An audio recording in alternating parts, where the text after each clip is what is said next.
Mari deklarasikan pujian ini. Oh hanya di dalam kuasa-Nya pasti tersedia kemenangan. Siap-siap anak muda.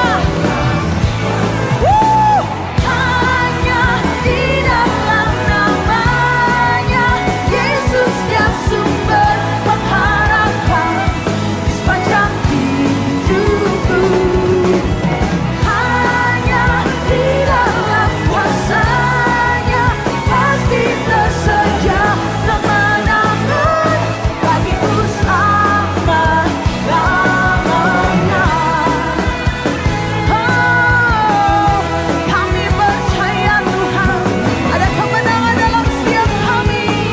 Tinggal sama-sama sekali lagi saudara katakan, dalam nama-Nya ada pengharapan, ada pengharapan, dalam kuasa-Nya kemenangan.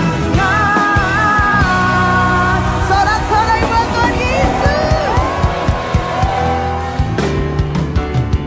Ku yakin Kau hadir di sini.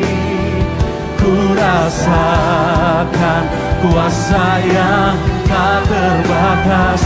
Ku yakin Kau nyata di sini. Kemenangan. Mari yang mengalami hadiratnya, katakan lagi. Ku yakin Kau hadir di sini. Ku rasakan Kuasa yang tak terbatas. ku yakin Kau nyata di sini. Kemenangan terjadi di sini. Segenap jiwa kami, segenap jiwaku memuji-Mu. Sungguh besar Kau Yesusku. Segenap hatiku menyembah-Mu. Kau besar, Kau besar. Segenap jiwa menyembah-Mu Tuhan.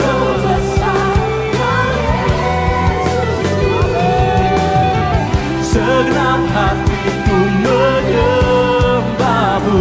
Kau besar, Kau besar. Kau besar, Kau besar.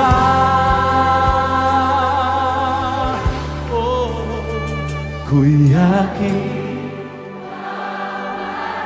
di sini. Ku rasakan kuasa yang tak terbatas.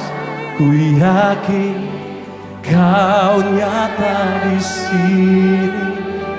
Kemenangan terjadi di sini. Mari kita angkat kedua tangan kita, kita berbahasa roh bersama-sama. Engkau ada di atas pujian umat yang Kau tebus dengan darah-Mu Tuhan. Kau bertata, Kau berdaulat di tempat ini. Syarananamor, syarananane,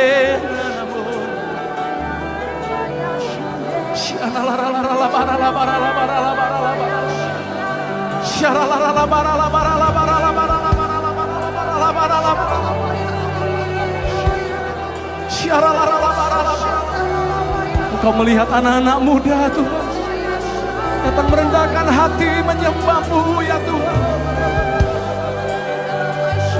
Engkau mencintai generasi ini ya Tuhan. Engkau mencintai anak-anak muda-Mu ya Tuhan. Kami sembah Kau. Syarananadena, syarananamona, syaranakanamu, sena,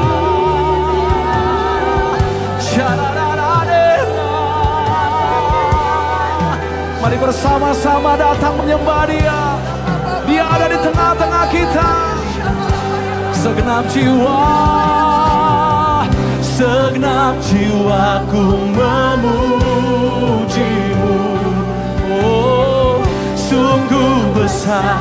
Kau Yesusku. Segenap hatiku menyembahmu. Kau besar, kau besar. Segenap jiwa memuji-Mu Tuhan. Sungguh besar Kau Yesusku. Segenap hatiku menyembahmu. Kau besar, kau besar, kau besar, kau besar.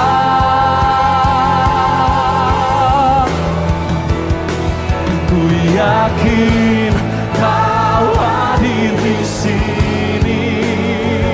Ku rasakan kuasa yang tak terbatas. Ku yakin kau nyata di sini. Kemenangan terjadi. Katakan penuaian, penuaian terjadi di sini. Kemenangan, kemenangan terjadi di sini.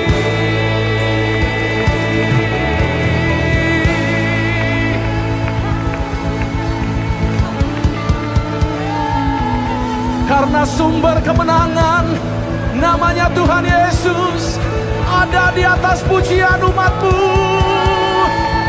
Mari angkat tangan kita berbahasa roh bersama-sama Bapak Ibu Saudara.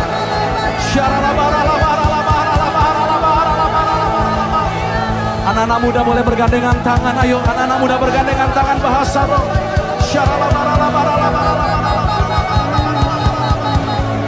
Ya Tuhan, ya Tuhan. Oh,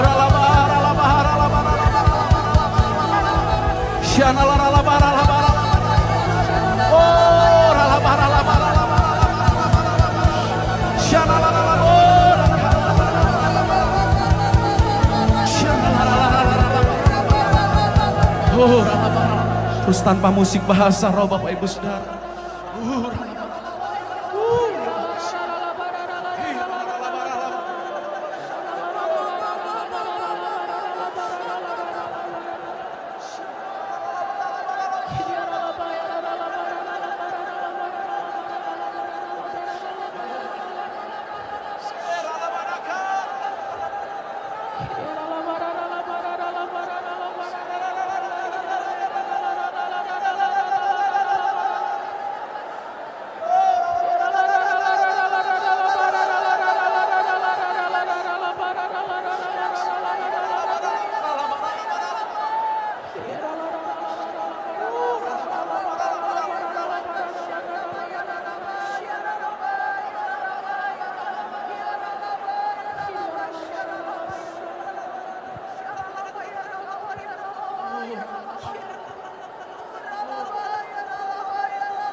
ku ada sampai hari ini.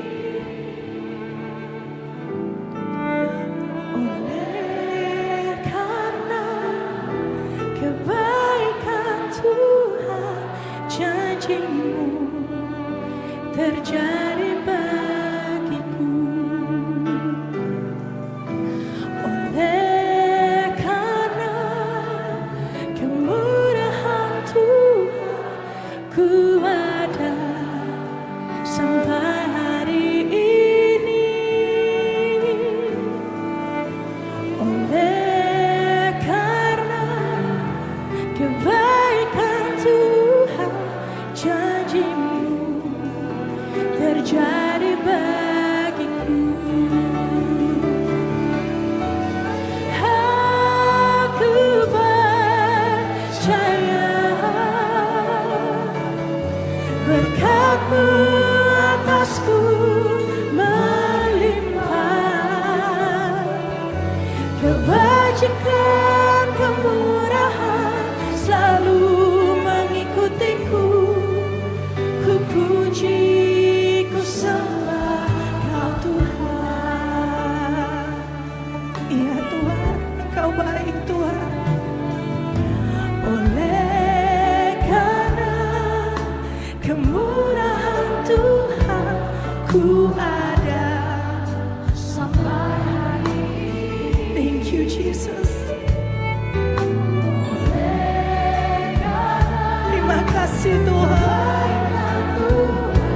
Janji-Mu terjadi bagiku. Oleh karena kemurahan-Mu Tuhan, oleh karena kemurahan-Mu, iya Tuhan, ku ada sampai hari ini.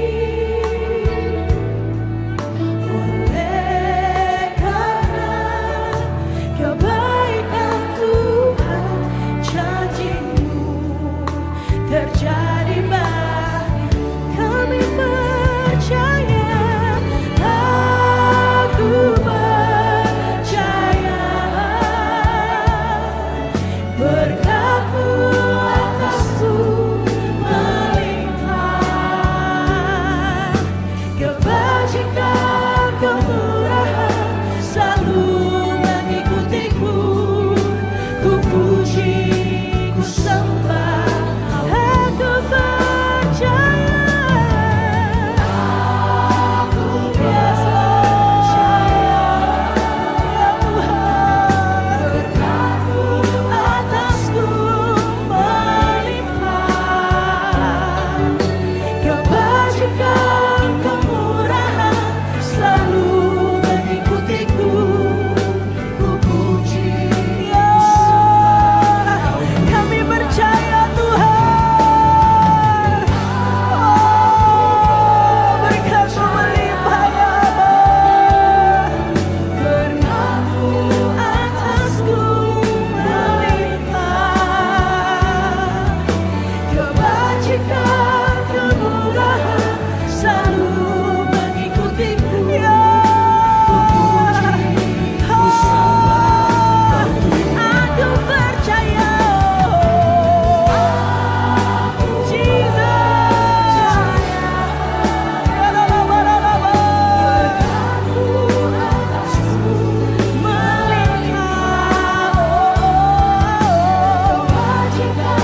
Kemurahan selalu mengikutiku. Ku puji, ku sembah. Sambil angkat dua tanganmu, katakan aku percaya Tuhan. Aku percaya. Yes, Lord. Berkat-Mu atasku melimpah. Yes, Lord. Kebajikan kemurahan selalu mengikutiku. Ku puji, ku sembah. Sembah Tuhan sama-sama. Syarala wala wala wala wala wala wala wala. Kirala wala wala wala wala wala wala. Syarala wala wala wala wala wala wala wala wala. percaya berkat-Mu melimpah atas setiap kami Tuhan.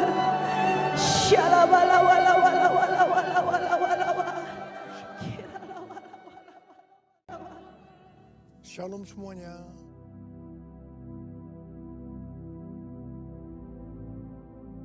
Shalom semuanya. Alkitab berkata, Yesus mati karena dosa-dosa kita. Dia dikuburkan, tetapi pada hari yang ketiga, Dia dibangkitkan. Haleluya! Setelah Tuhan Yesus bangkit selama 40 hari, Tuhan Yesus menampakkan diri kepada lebih dari 500 murid-muridnya untuk membuktikan bahwa Dia hidup. Setelah memberikan pesan yang terakhir seperti yang terdapat dalam Kisah Para Rasul 1 ayat 8, dengan disaksikan murid-muridnya, Tuhan Yesus terangkat ke sorga. Saya percaya kalau kita berada di sana waktu itu, kita pasti akan sama dengan murid-murid Tuhan Yesus yang melihat bahwa Tuhan Yesus bertambah tinggi. Ketika mereka melihat ke bawah, ternyata kaki Tuhan Yesus sudah tidak menyentuh tanah lagi. Perlahan, tapi pasti, Tuhan Yesus terangkat ke sorga. Makin lama makin kecil, sampai ada awan yang menutupi dan hilang dari pandangan mata. Sementara mereka terheran-heran melihat ke langit, maka ada 2 orang yang berpakaian putih di dekat mereka yang berkata, "Hai orang-orang Galilea, mengapakah kamu berdiri melihat ke langit? Yesus ini yang terangkat ke sorga meninggalkan kamu, akan datang kembali dengan cara yang sama seperti kamu melihat Dia naik ke sorga." Dari ayat ini, saya percaya kalau yang melihat Tuhan Yesus naik ke sorga adalah murid-muridnya Tuhan Yesus, maka yang akan melihat Tuhan Yesus turun dari sorga adalah murid-murid Tuhan Yesus. Katakan amin. Sekarang Tuhan Yesus ada di sorga. Apa yang dilakukan Tuhan Yesus di sorga? Yang pertama, Tuhan Yesus berkata dalam Yohanes 14 ayat 1-3, "Janganlah gelisah hatimu, percayalah kepada Allah, percayalah juga kepadaku. Di rumah Bapa-Ku banyak tempat tinggal. Jika tidak demikian, tentu aku mengatakannya kepadamu. Sebab aku pergi ke situ untuk menyediakan tempat bagimu. Apabila aku telah pergi dan telah menyediakan tempat bagimu, aku akan datang kembali dan membawa kamu ke tempatku, supaya di tempat aku berada, kamu pun berada." Pesan Tuhan Yesus ini ditujukan untuk murid-muridnya. Karena itu, kalau kita mau ikut dalam pengangkatan, maka kita harus menjadi murid Tuhan Yesus. Murid Tuhan Yesus adalah kita-kita yang hidupnya sama seperti Kristus telah hidup. Karena kita hidup sama seperti Kristus telah hidup, maka kita akan menjadi serupa dengan gambarnya.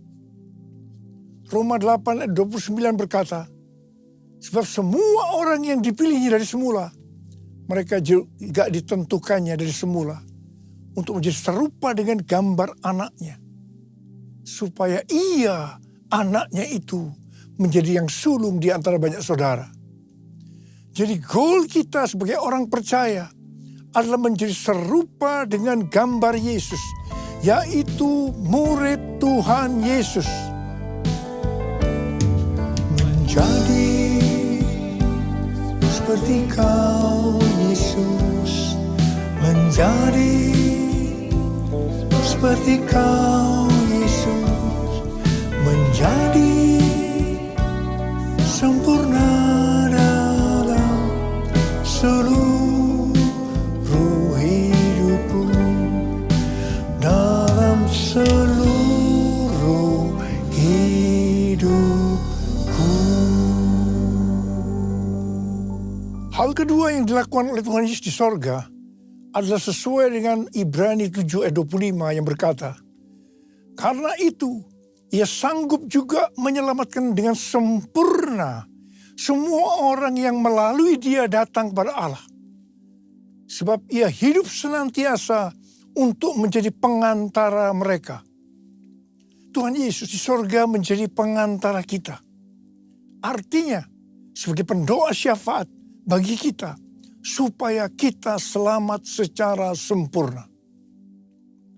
Kalau kita berbicara tentang keselamatan, maka ada 3 hal yang harus diperhatikan. Yang pertama, bisa kehilangan keselamatan. Yang kedua, hampir-hampir tidak diselamatkan. Yang ketiga, selamat dengan sempurna. Hal yang pertama, orang yang sudah percaya bisa kehilangan keselamatan. Matius 7 ayat 21-23 berkata, bukan setiap orang yang berseru kepadaku, Tuhan, Tuhan, akan masuk ke dalam kerajaan sorga, melainkan orang yang melakukan kehendak Bapakku yang di sorga. Pada hari terakhir, banyak orang akan berseru kepadaku, Tuhan, Tuhan, bukankah kami bernubuat demi namamu, dan mengusir setan demi namamu, dan mengadakan banyak mujizat demi namamu juga? Pada waktu itulah aku akan berterus terang kepada mereka dan berkata, aku tidak pernah mengenal kamu. Enyahlah dari hadapanku, hai kamu yang melanggar perintah Allah.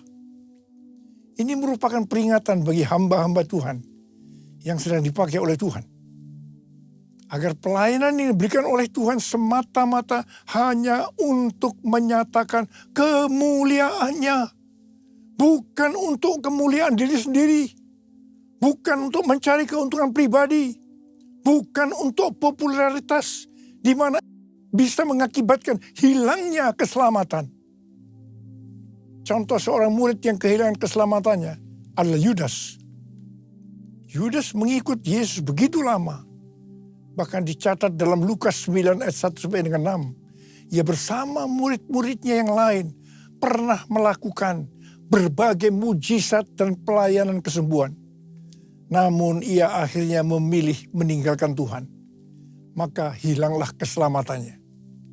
Hal yang kedua, mengenai hampir-hampir tidak diselamatkan. 1 Korintus 3 ayat 10-15 berkata, bahwa kita membangun hidup kita ini dengan dasar Yesus Kristus. Pertanyaannya, bahan apa yang kita gunakan untuk membangun kehidupan kita ini?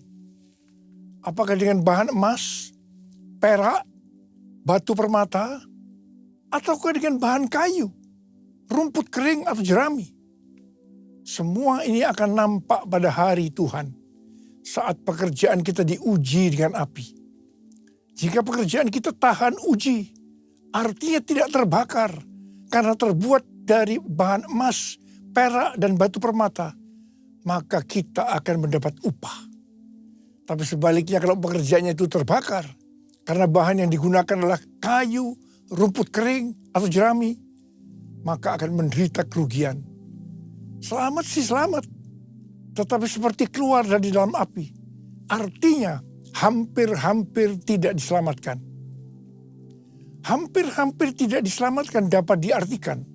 Yang pertama, kehilangan upah atau pahala. Yang kedua, kedudukan yang rendah di sorga. Yang ketiga, kehilangan kesempatan pelayanan dan kekuasaan di sorga.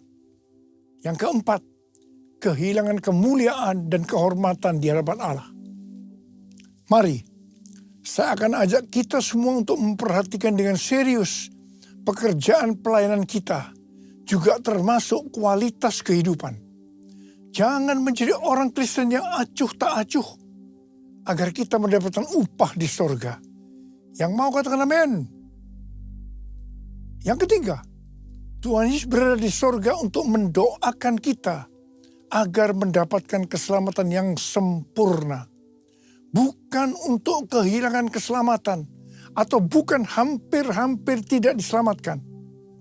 Supaya doa Tuhan Yesus ini terjadi, maka sesuai dengan 2 Petrus 1 ayat 5-11 dikatakan bahwa kita harus dengan sungguh-sungguh berusaha. Sungguh-sungguh berusaha untuk menambahkan kepada iman kita kebajikan. Artinya berbuat baik. Kemudian ditambahkan lagi pengetahuan. Kemudian tambahkan lagi dengan penguasaan diri. Tambahkan lagi dengan ketekunan. Tambahkan lagi dengan kesalehan yang artinya hidup kudus. Tambahkan lagi kasih akan saudara-saudara seiman. Dan tambahkan lagi kasih akan semua orang.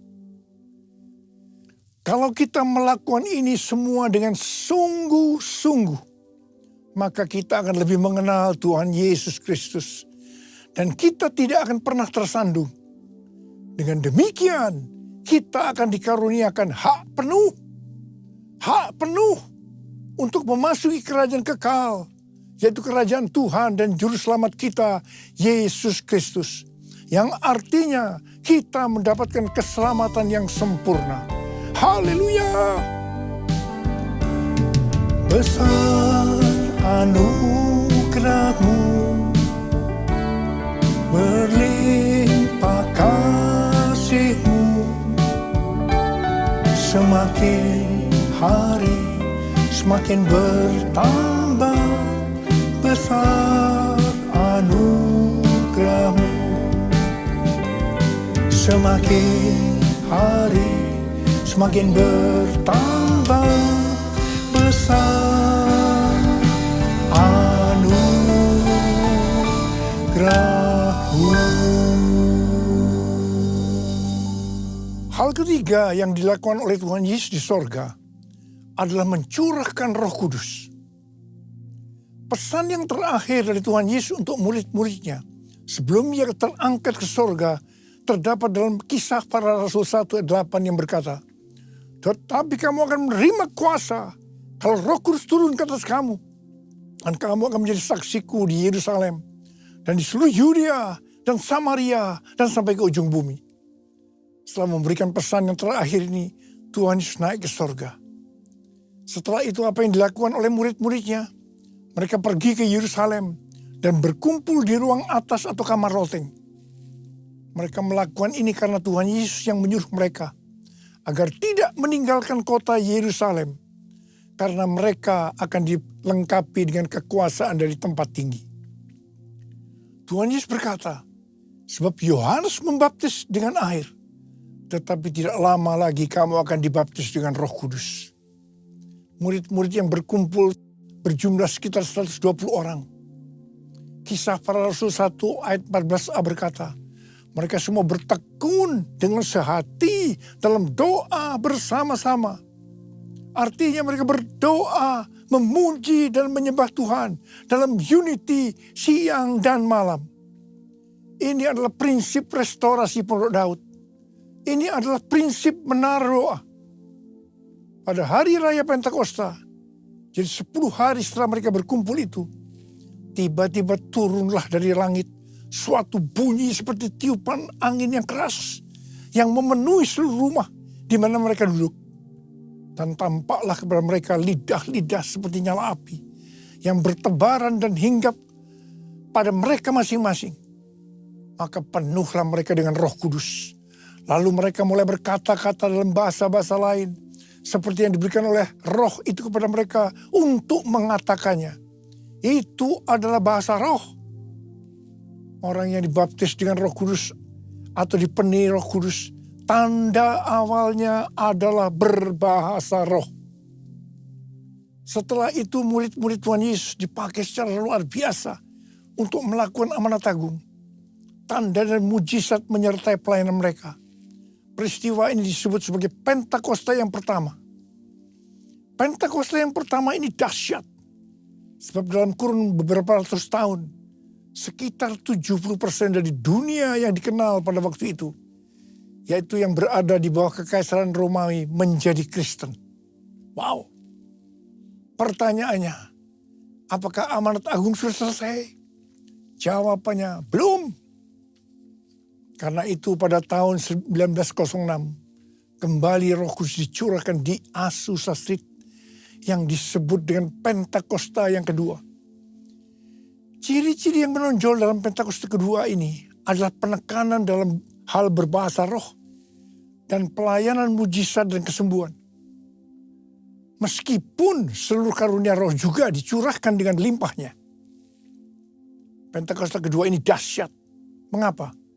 Karena melahirkan gerakan Pentakosta dan karismatik Saat ini ada sekitar 700 juta orang yang diberdayakan oleh Roh Kudus.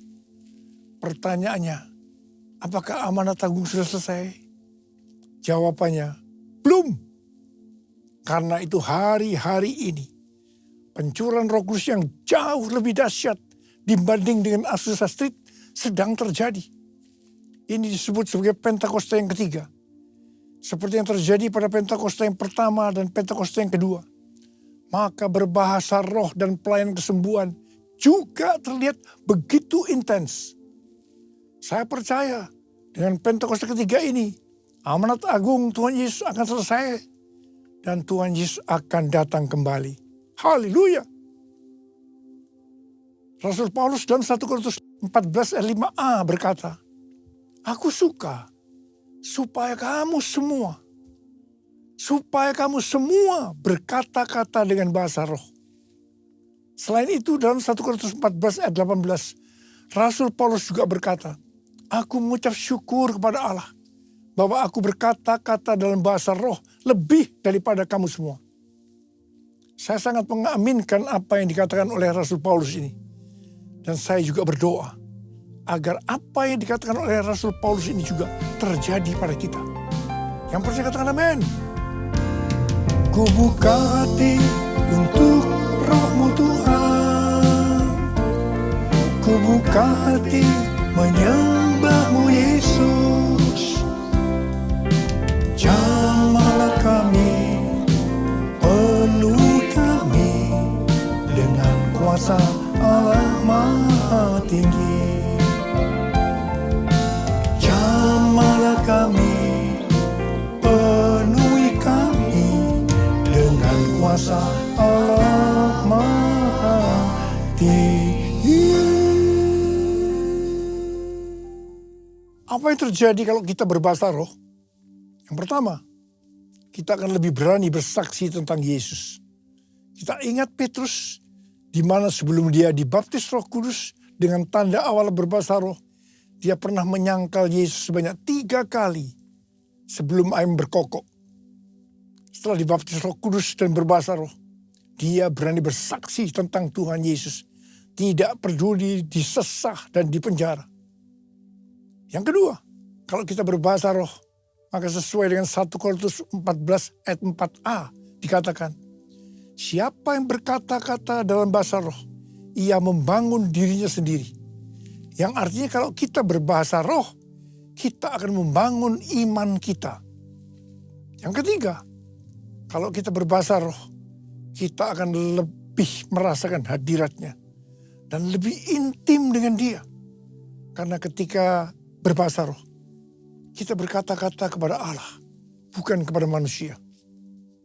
Yang keempat, kalau kita berbahasa roh, kita akan berdoa lebih lama lagi. Yang kelima, sesuai dengan 1 Korintus 14 ayat 14 dan 15 yang berkata, sebab jika aku berdoa dengan bahasa roh, maka rohkulah yang berdoa, tetapi akal budiku tidak turut berdoa.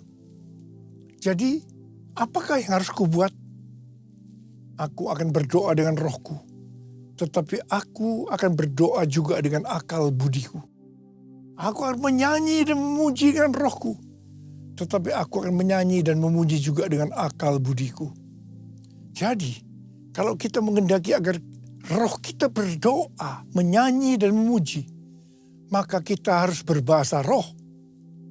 Sedangkan kalau dengan akal budi atau jiwa, maka kita harus menggunakan bahasa yang kita mengerti. Mari, bagi yang mau melakukan, katakan bersama saya, amin. Bahasa roh atau bahasa lidah dalam Alkitab dituliskan di 1 Korintus 14, Kisah Para Rasul 2, Kisah Para Rasul 10, dan Kisah Para Rasul 19. Kesimpulannya sebagai berikut. Yang pertama, bahasa roh atau bahasa lidah dalam bahasa Greka atau Yunani disebutkan dengan glosa. Ada 3 macam bahasa roh atau bahasa lidah, yaitu yang pertama, bahasa roh yang harus diterjemahkan atau ditafsirkan. Yang kedua, Bahasa roh yang tidak perlu diterjemahkan atau ditafsirkan. Karena memang hanya Allah yang mengerti artinya. Ini adalah penyembahan dalam roh. Dan yang ketiga, bahasa roh yang diterjemahkan oleh Allah sendiri.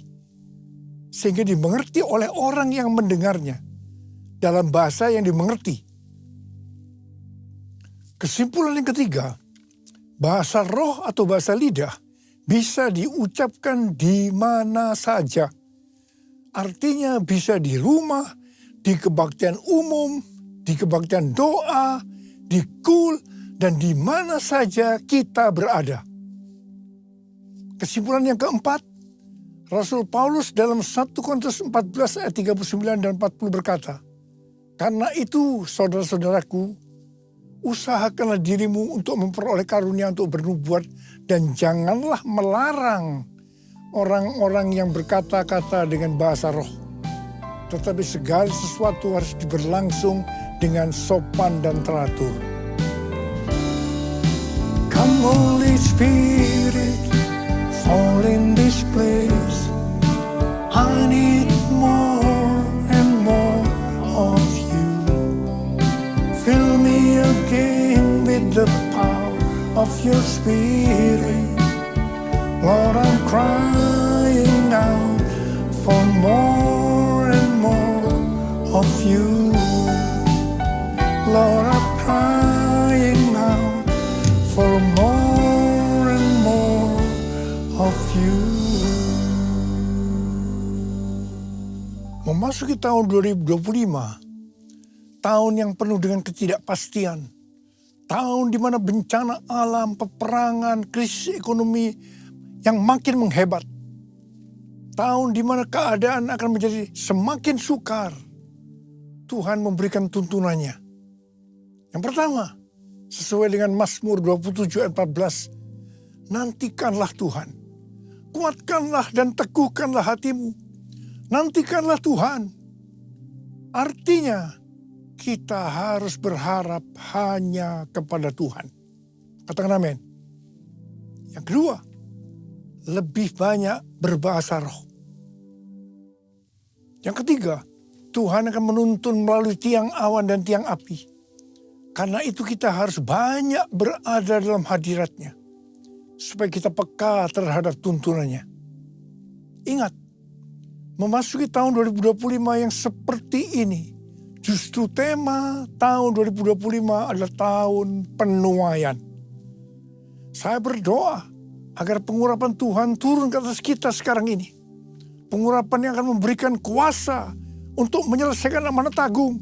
Dan pengurapan yang memberikan kuasa untuk menerima dan menikmati penuaian berkat secara materi.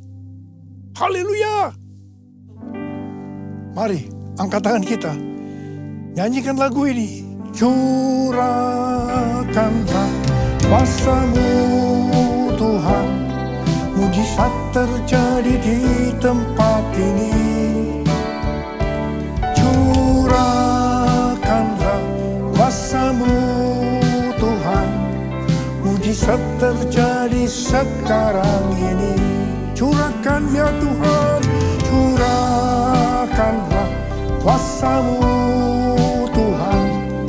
Mujizat terjadi di tempat ini. Curahkanlah kuasa-Mu Tuhan. Mujizat terjadi sekarang ini. Mujizat terjadi sekarang ini.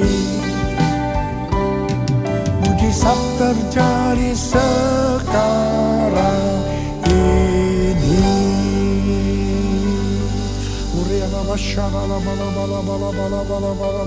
Berbahasa roh. Yang sudah berbahasa roh, kita berbahasa roh.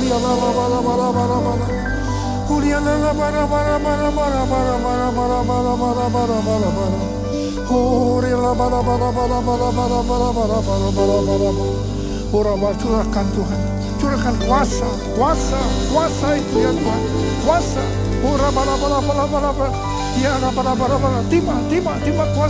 Terima kuasa. Terima kuasa. Terima. Dalam nama Yesus. dalam nama Yesus. Haleluya, haleluya, amin.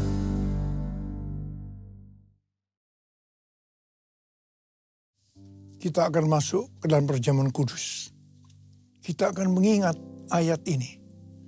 Sebab setiap kali kamu makan roti ini dan minum cawan ini, kamu memberitakan kematian Tuhan sampai Ia datang. Perjamuan kudus adalah perjamuan Tuhan Yesus sendiri. Setiap kali kita masuk dalam perjamuan kudus, Tuhan Yesus selalu berkata, biarlah ini menjadi peringatan akan aku. Peringatan akan aku. Karena itu mari arahkan hati kita kepada kebaikan Tuhan. Agar kita lebih mengasihi Tuhan Yesus. Lebih mengasihi satu dengan yang lain. Mari tundukkan kepala. Bapa, siapakah kami sebelum kami mengenal Engkau? Kami semua orang berdosa. Upah dosa adalah maut, mati. Tapi Engkau yang tidak berdosa telah dijadikan dosa oleh karena kami semua. Engkau harus turun dari sorga mulia, mati ganti kami dengan penderitaan yang luar biasa. Sungguh kalau kami pikirkan betapa baiknya Engkau ya Aba. Engkau jadikan kami sebagai anak-anak-Mu. Engkau tuntun, Engkau bela, Engkau berkati. Engkau juga tegur kalau kami salah. Engkau juga hajar kalau kami salah.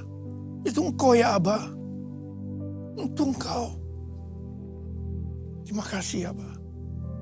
Tuhan akan memberkati kita melalui perjamuan kudus. Tapi Tuhan mau kita makan dan minum dengan cara yang benar. Karena itu masing-masing berdoa. Lihat keadaan dirimu masing-masing. Jangan menyimpan dosa. Kalau ada dosa yang Tuhan ingatkan saat ini, selesaikan. Minta ampun. Minta ampun supaya diberkati. Ampuni saya Tuhan. Ampuni, ampuni, ampuni. Ampuni. Bapa, Kau melihat anak-anak-Mu sedang meminta ampun kepadamu. Bapa, terima kasih. Berkatilah. Berkatilah anak-anak-Mu semua. Kami akan masuk dalam perjamuan kudus dengan hati yang penuh ucapan syukur. Dalam nama Yesus kami berdoa. Amin. Mari, angkat roti di tangan kanan kita tinggi-tinggi. Sebab apa yang telah kuteruskan kepadamu telah aku terima dari Tuhan. Yaitu bahwa Tuhan Yesus pada malam waktu Ia diserahkan mengambil roti. Dan sesudah itu Ia mengucap syukur atasnya. Ia memecah-mecahkannya dan berkata, inilah tubuhku yang diserahkan bagi kamu. Perbuatlah ini menjadi peringatan akan aku. Saudara kasih Tuhan, bukankah roti yang kita pecah-pecahkan ini adalah persekutuan kita dengan tubuh Kristus? Mari kita makan dalam nama Yesus.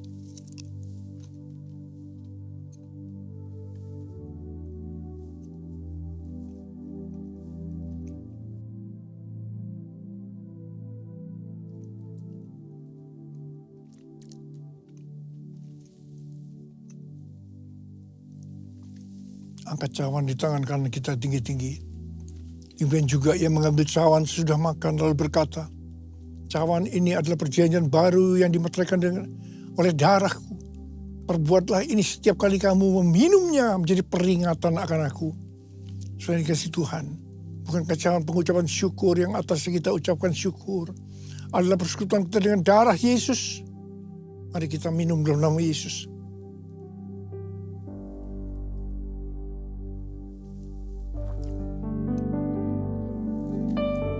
Ucapkan syukur dan terima kasih dengan suara. Jangan diam. Oh Yesus. Oh Tuhan, terima kasih ya Tuhan.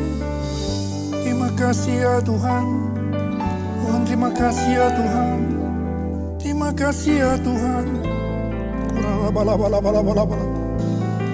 Yesus, Kau melihat anak-anak-Mu ya Tuhan. Kau melihat anak-anak-Mu. Saat ini Kau sedang menyembuhkan yang sakit. Kau sedang membebaskan yang terikat. Kau menghibur yang susah. Kau menguatkan yang lemah. Kau memberikan pengharapan yang baru bagi yang datang dengan karena putus pengharapan. Tuhan, terima kasih. Tuhan, terima kasih. Terima kasih. Terima kasih. Terima kasih. Terima kasih Yesusku. Terima kasih Yesusku. Puji syukur hanya bagi Tuhanku. Terima kasih Yesusku. Terima kasih Yesusku. Puji syukur hanya bagi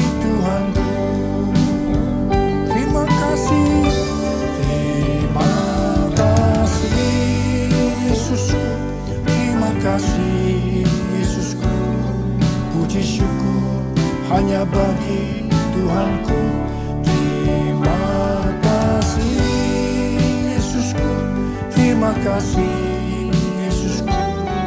Puji syukur hanya bagi Tuhanku. Puji syukur hanya bagi Tuhanku. Puji syukur hanya bagi Tuhanku. Terimalah berkat Tuhan.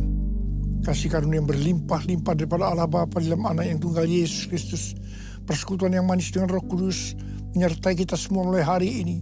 Sampai Tuhan Yesus datang menjemput kita di awan-awan dan bahkan sampai selama-lamanya.